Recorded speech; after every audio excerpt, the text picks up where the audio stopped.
May these words that I speak be grounded in my soul, encouraged by the God presence in me, and may these words that you hear be captured by your soul, enlivened by the God presence in you. Amen. We have arrived this morning at the third Sunday of Advent, with Christmas now fast approaching. I swear it comes faster every year. This is the Sunday of joy by tradition, and in the whole scheme of things, you may, like me, be finding some struggle in feeling joyous today. The whole planet reels with war and hunger and disease and disaster, brought even closer to home with the deaths of 27 mostly children, at a Connecticut elementary school just this past Friday. How do we continue to choose hope, let alone find joy? At Bible study this past week, and Elaine, I hope you don't mind, but Elaine made a really helpful observation about the words hope, peace, joy, and love. Those big words of the season. And Elaine spoke about the importance of the order of the words. Because, and the question was, would it be possible for us to find peace, to find joy, to find love, if we were without hope? Really good question. And we all agreed, first, that whoever chose the order for these words chose wisely. But more importantly, we agreed that hope is the key. Not just to moving us towards peace, joy, and love, which are great things, but that hope becomes central to living a good and positive life. So if you missed the first Sunday of Advent, you may want to pick up a copy or listen to the recorded version of my message about choosing hope, because it's from that all of the rest of this has unfolded. I am certain it is only by choosing to live with hope that we will experience real peace, real joy, and real love in our lives. Choosing hope, as I have said before, 2 Sundays in a row, in fact, is believing that something good is about to happen. The Connecticut tragedy will remain just that, a tragedy, if we allow ourselves to live only in the sadness and despair, and can find no way to choose hope, even in such a horrible thing. And so as I ponder what it is to find joy in life, it is tempered by my hope for something good that must and will happen. Advent is often concerned with the joy found in the Christmas story, the joy of the expectant Mary, the joy of the shepherds finding or witnessing the baby's birth, the joy of the angels singing Hosanna in the highest.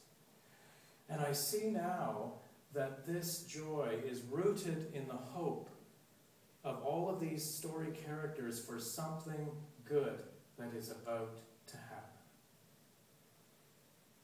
We love the baby Jesus, and we celebrate that every year, not just because of the birth, as wonderful and miraculous as that is, but we celebrate because of the man he would become and continues to be. That is why our gospel readings this morning are not about his birth, but rather are the stories of his mission. I talked last week about John the Baptist's hope that began his mission, and our reading this morning is Luke's further development of the Baptist story.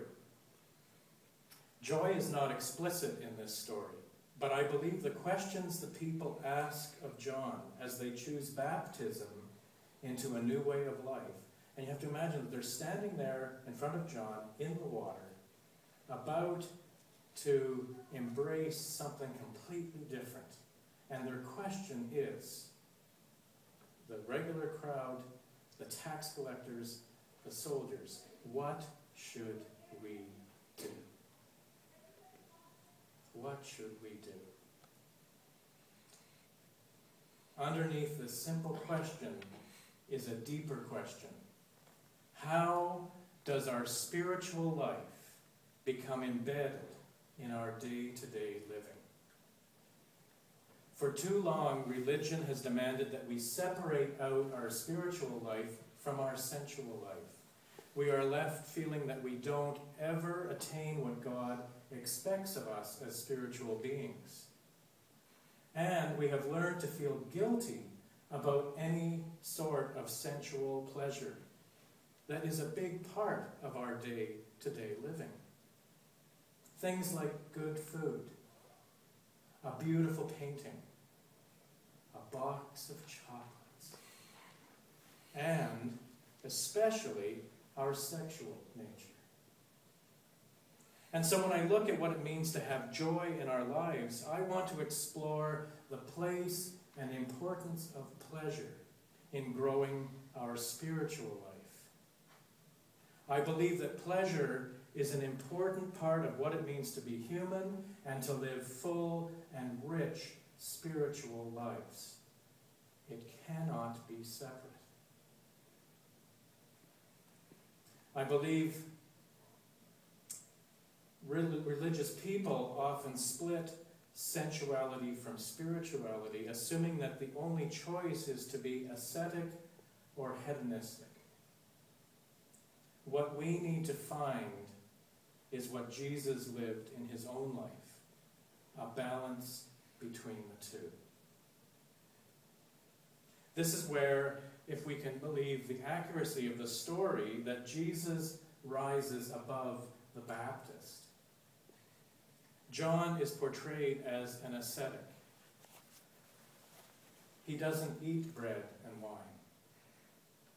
or eat bread and drink wine, but Jesus does.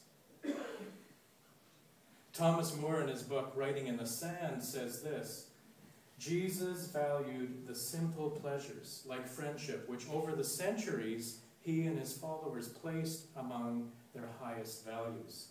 Food and fellowship were important to achieve a tranquility of the soul. Jesus was earthy and sublime.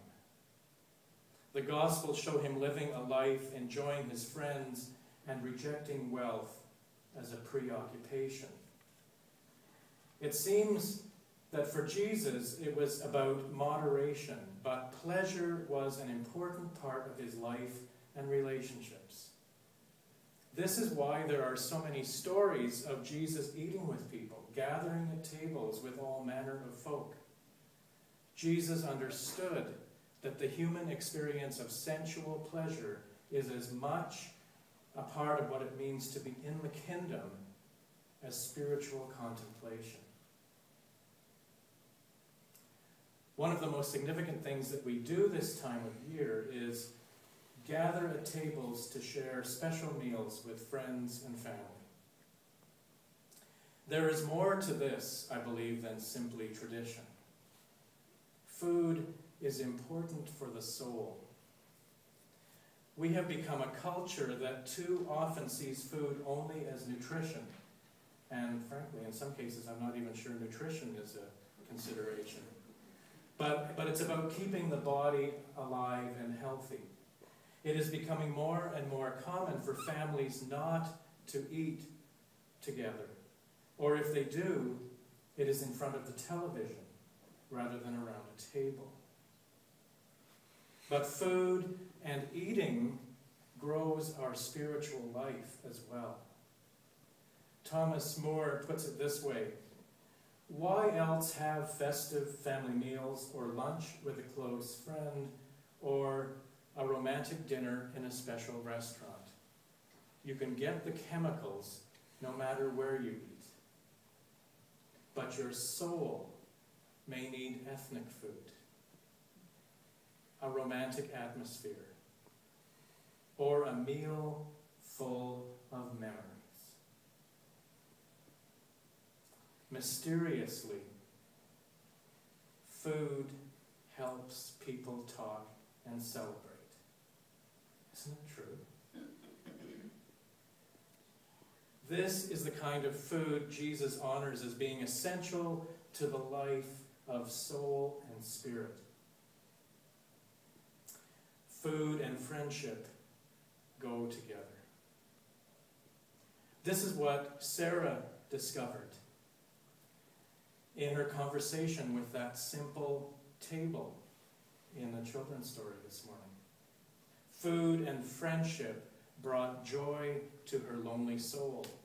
It is, I believe, when our lives find balance between our spiritual and sensual natures, when we find pleasure in both, that joy is found.